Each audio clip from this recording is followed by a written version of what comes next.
Hola amigos, ¿qué tal? Mi nombre es Alan, muchas gracias por visitarme y el día de hoy quiero hablar acerca de un tema que a mí me interesa mucho, que siento que muchos programadores contemporáneos no dominan muy bien y es el uso de la memoria RAM.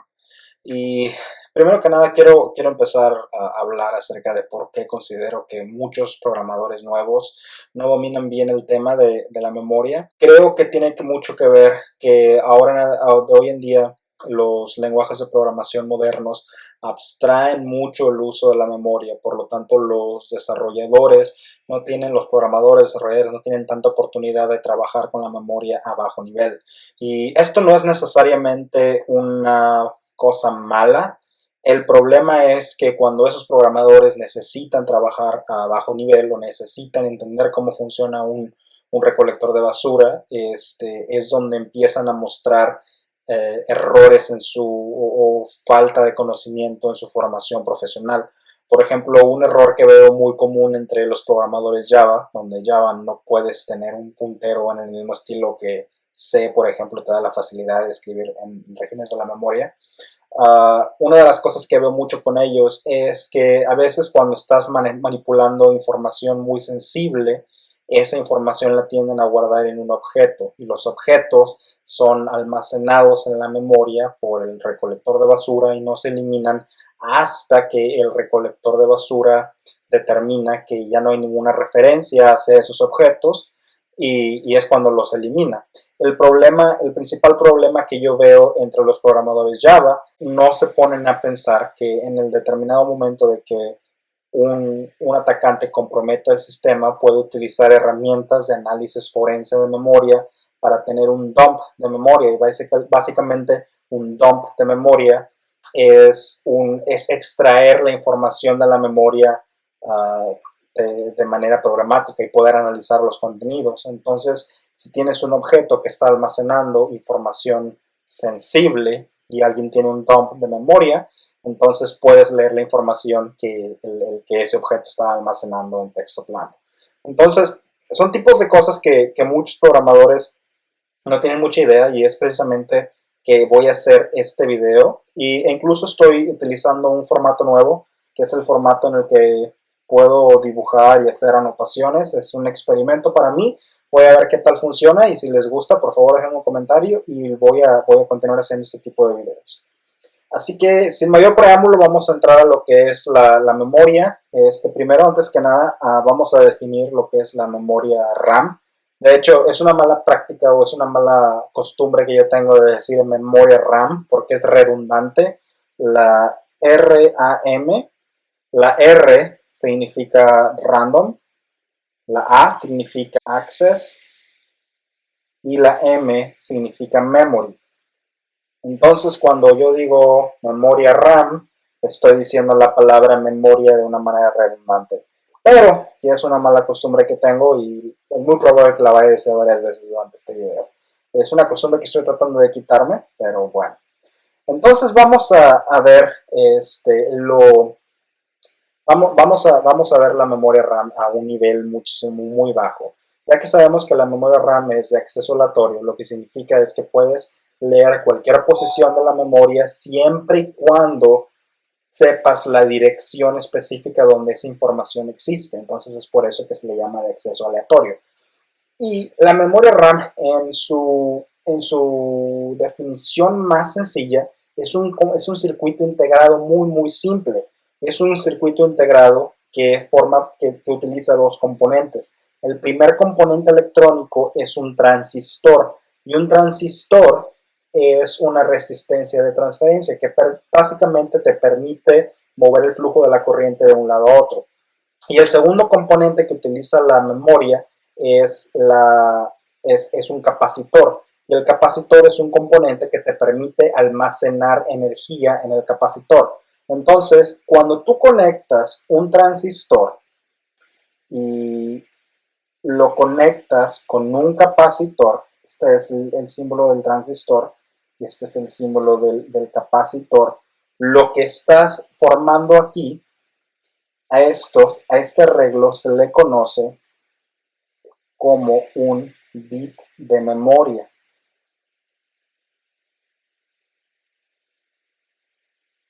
este arreglo es un bit de memoria. El capacitor almacena la información. Vamos a suponer que este es tu capacitor. Tiene dos patitas. Y el capacitor, en cuando le entra la energía, el capacitor puede almacenar la energía por un número determinado de tiempo, Entonces, si esa energía está por encima del 50% de la carga del capacitor, este equivale a un 1. Y si es menor al 50% de la carga, entonces esto equivale a un 0. Y es aquí donde se origina o el porqué se utiliza el sistema binario para representar información en una computadora. Entonces, ya que tenemos el transistor y el capacitor y tienes un bit de memoria, voy a hacer otro dibujo y tengo vamos a hacer el diagrama nuevamente y tenemos el capacitor, el transistor y el capacitor. Entonces, estos obviamente están unidos por circuitos y vamos a tener una línea que atraviesa horizontalmente y otra línea que aparece verticalmente. Cuando la línea es horizontal, esta línea se le conoce como worth line. Y cuando la línea es vertical, a esta línea se le conoce como bit line. La intersección de un bit line y un word line, vamos a escribir con otro color, esta intersección de aquí se le conoce como una dirección de memoria. Okay. Tenemos una dirección de memoria. ¿Esto por qué es importante? La memoria en sí es un circuito integrado que no le interesa, no que no le interese, simplemente que no conoce qué se está utilizando para representar los unos y los ceros. El que se encarga de darle sentido a esto, a los capacitores que tienen una carga de arriba del 50%, una carga abajo del 50%, es el CPU. Entonces, lo que hace el CPU es que dice, bueno, esta carga, este arreglo equivale a un bit de memoria. Entonces, el CPU tiene registros y esa información, vamos aquí a tener el CPU y el CPU tiene registros. Tiene el registro 1, registro 2, registro 3. Y el CPU almacena esta información, estos ceros y unos los almacena en cada uno de esos registros. Entonces los registros tienen diferentes tamaños. Por ejemplo, si nos vamos al registro X86, la arquitectura X86, que originalmente fue una arquitectura de 16 bits. ¿Qué quiere decir de 16 bits? Bueno, que originalmente teníamos el capacitor y el transistor, y teníamos 16 arreglos de ese tipo. Vamos a hacerlo rápidamente. 1, 2, 3, 4. Vamos a seleccionarlos. Vamos a seleccionarlos.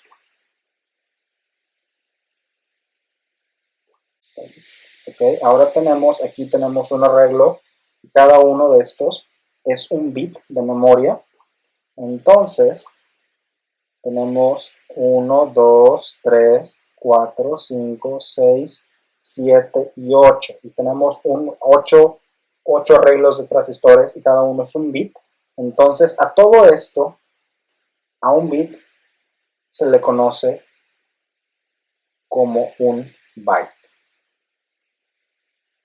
Ok, ahora, ¿por qué es importante? Porque los registros del CPU utilizan este arreglo para almacenar diferentes tipos de información. Por ejemplo, la arquitectura X86 originalmente tenía un registro del tamaño de 16 bits, es decir, tenía 16 transistores y capacitores alineados. Conforme fue avanzando, evolucionando la arquitectura X86, ahora tenía un arreglo de 32 bits. Y conforme va evolucionando la arquitectura x86, que es una de las arquitecturas más comunes de CPUs, eventualmente ahora se conoce como 64 bits. Entonces, el CPU almacena la información de este arreglo de transistores de un bit de memoria, los almacena en un concepto, en los registros, y ese registro lo llama Word.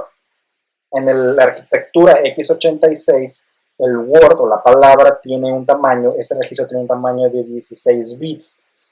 Cuando cambia a 32 bits, a esto se le conoce como the Word, y cuando vuelve a cambiar a 64 bits, el nuevo registro ahora se le conoce como quad word. O sea, básicamente es el doble, y esto es 4 veces más: 16, 32 y 64. Ahora, ¿por qué es importante todo esto? Bueno, porque el CPU, la información que viene de la memoria, como dije anteriormente, la memoria no le interesa qué tipo de información está ahí. Pero el CPU lo que hace es que puede leer y escribir directamente de la memoria. Vamos a suponer que esta es la memoria. Y el CPU puede leer y escribir directamente de la memoria. Y el CPU escribe directamente de la memoria a través de dos instrucciones. Una instrucción es la instrucción load, que es la instrucción que permite cargar en la memoria, y la otra es la instrucción store. La instrucción load es la que transfiere una palabra a la memoria RAM, y la instrucción store es la que transfiere la misma o otra palabra de la memoria RAM a un registro del CPU. Entonces, básicamente es el intercambio de palabras. Y esta palabra generalmente contiene instrucciones para el CPU para que se pueda ejecutar. A este ciclo se le conoce como el ciclo de von Neumann, y básicamente son 3 pasos. El primero es fetch, que es sacar una información de la memoria; decode, que es decodificar o darle sentido a todos los ceros y unos que vienen con esa información; y el número 3, que es execute. Este es el proceso más simple y más sencillo en la arquitectura de computadoras, y se conoce como el ciclo de ejecuciones de von Neumann. ¿Por qué es importante? Porque aquí existen muchos tipos de vulnerabilidades, especialmente a las personas que les interesa la seguridad en informática. Es en este tipo de procesos en donde se pueden encontrar muchas vulnerabilidades. Lo que hace el CPU, como dije anteriormente, la memoria no le interesa, no sabe, no puede llevar control de quién escribe o qué información se está utilizando en almacenar. Es un circuito integrado bastante sencillo. El CPU lo que hace es que dice, bueno, el CPU y el sistema operativo se coordinan. Y el sistema operativo dice, bueno, yo tengo diferentes tipos de usuarios. Tengo el usuario convencional y tengo un superusuario. Y este es el superusuario. Entonces, el CPU y el sistema operativo se coordinan y dice, bueno, el usuario convencional vas a almacenar, tiene acceso a la memoria, tiene un registro base. Y ese registro base le da una dirección. En este caso vamos a decir que la dirección de memoria es 0x100. Y tiene otro registro que es el registro límite. Y el registro límite es básicamente un número de celdas o un rango de direcciones de memoria que este usuario puede utilizar para escribir en la memoria. Entonces vamos a suponer que tiene 1000 celdas de memoria en el límite. Eso quiere decir que mi usuario convencional puede leer y escribir en la memoria de la computadora desde el registro 0x100 hasta el registro 0x1000 sin ningún problema, y el CPU sabe de esto. ¿Qué es lo que sucede? Que, por ejemplo, digamos que el administrador tiene un registro 0x1001 y tiene un registro límite de 5000. O sea que puede escribir hasta el 6001. ¿Qué es lo que sucede si el CPU viene una instrucción, nota una instrucción que viene de un usuario convencional tratando de leer en estas direcciones de memoria? El CPU, al tratar de leer eso, va a mandar un error fatal. ¿Por qué? Porque el CPU está previniendo que un usuario accidentalmente o intencionalmente trate de accesar estas direcciones de memoria en las cuales no tiene permiso de leer o de escribir la información. Sin embargo, este proceso no es un proceso perfecto, es un proceso que aquí es donde yacen muchas vulnerabilidades y yacen muchos problemas, muchos errores de programación en los que usuarios convencionales pueden leer e incluso pueden escribir sobre estas direcciones de memoria. Entonces, si nos regresamos, aquí podemos ver que el CPU, una vez que un usuario convencional puede mandar una instrucción maliciosa a una dirección de memoria, el CPU va a cargar esa instrucción maliciosa, la va a codificar y posteriormente la va a ejecutar. Y esa instrucción maliciosa puede ser ábreme un shell o elévame los privilegios en un servidor o instala este virus, etc. Entonces, es importante que los programadores sepan cómo la memoria se administra y cuál es la relación del sistema operativo con tu memoria, con el CPU. Ahora, si nos regresamos nuevamente al diagrama, esto es algo muy interesante que descubrió Google en el 2015. Y bueno, no fue Google en sí, pero fue un proyecto, un grupo que se llama Project Zero, que trabaja para Google, es un grupo de hackers, y dice, tenemos en la memoria tenemos el transistor y el capacitor. Ahora, si te pones a pensar, este arreglo, este tiene un bit, ¿cierto? Ahora vamos a crear diferentes celdas. Vamos a acomodarlo. Y vamos a crear otro.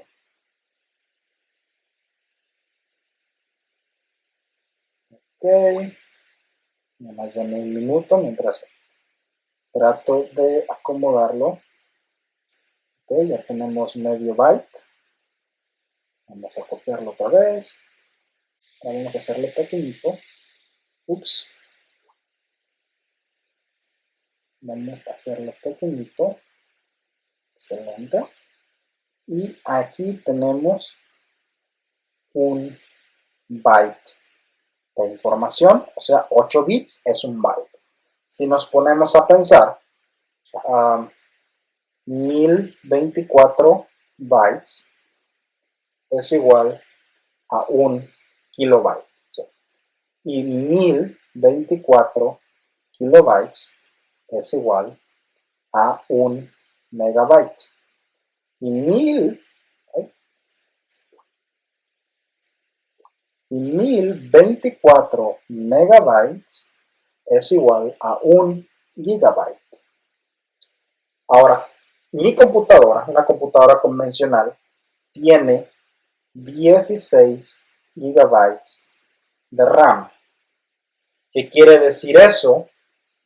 Que tengo, aquí viene lo impresionante, este arreglo está repetido 16,000 millones de veces en una tarjetita más o menos de este tamaño. Esto es un Raspberry Pi.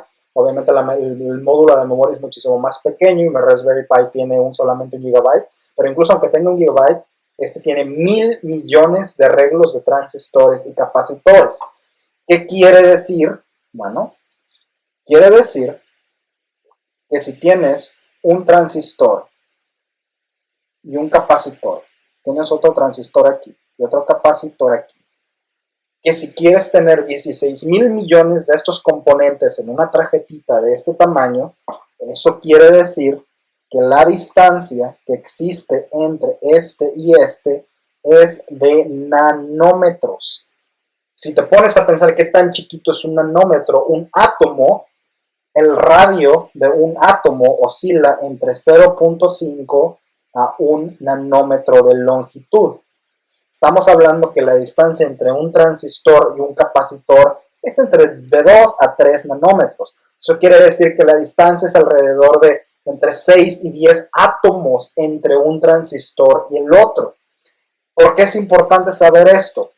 Porque si volvemos a utilizar este ejemplo del arreglo de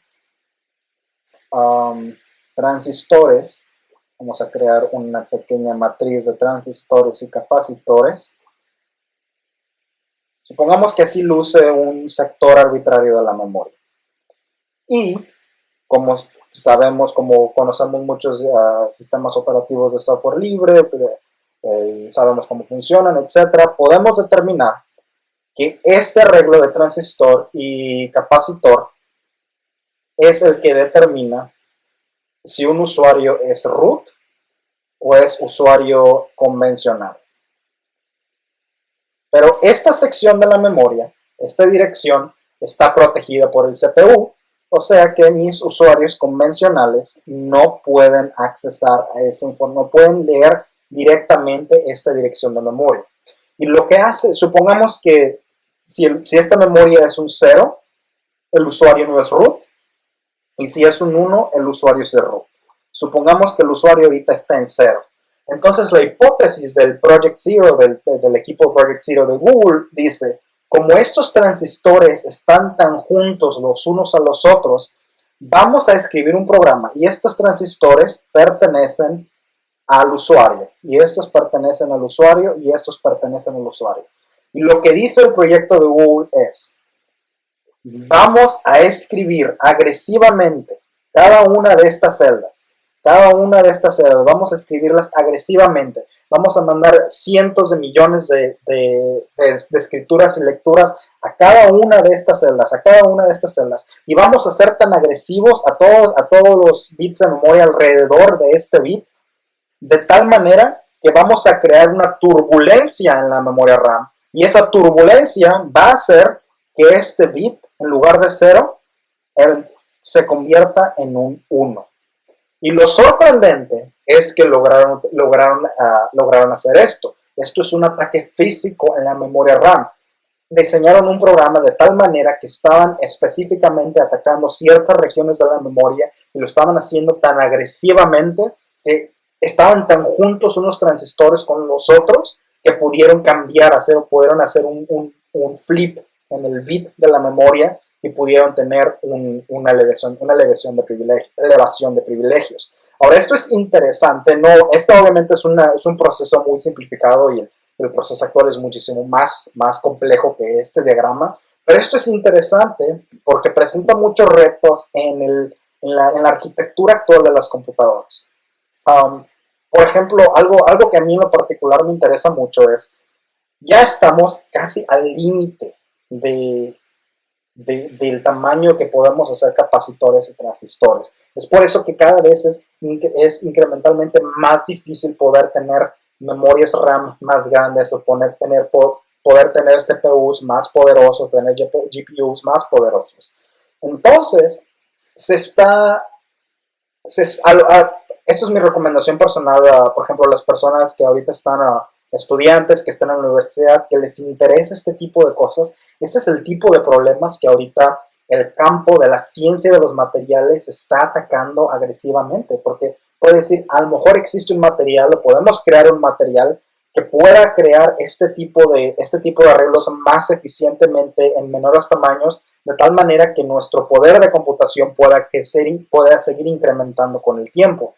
Y es por eso que también se vuelve muy interesante el tema de la computación cuántica, en donde donde un bit de información puede ser 1 y 0 al mismo tiempo. Entonces, este tipo de conceptos es muy interesante, y si te pones a pensar, esto es la memoria, esto es algo muy sencillo y a la vez es algo muy complicado. Así que eso es todo por hoy. Simplemente quería hacer una pequeña demostración, una pequeña plática. Espero que hayas aprendido algo sobre cómo funciona la memoria. En mi opinión, si apenas estás estudiando, si apenas estás explorando la posibilidad de convertirte en un desarrollador de software o un ingeniero de software, te voy a ser muy, muy, muy sensato. Si este tipo de cosas no te gustan, si este tipo de cosas no te interesan, es muy probable que no vayas a ser un buen ingeniero, y sinceramente te recomendaría que te dedicaras a otra cosa, porque este es el tipo de problemas y este es el tipo de conceptos en los que, si realmente quieres ser bueno en este campo, tienes que saber y tienes que conocer.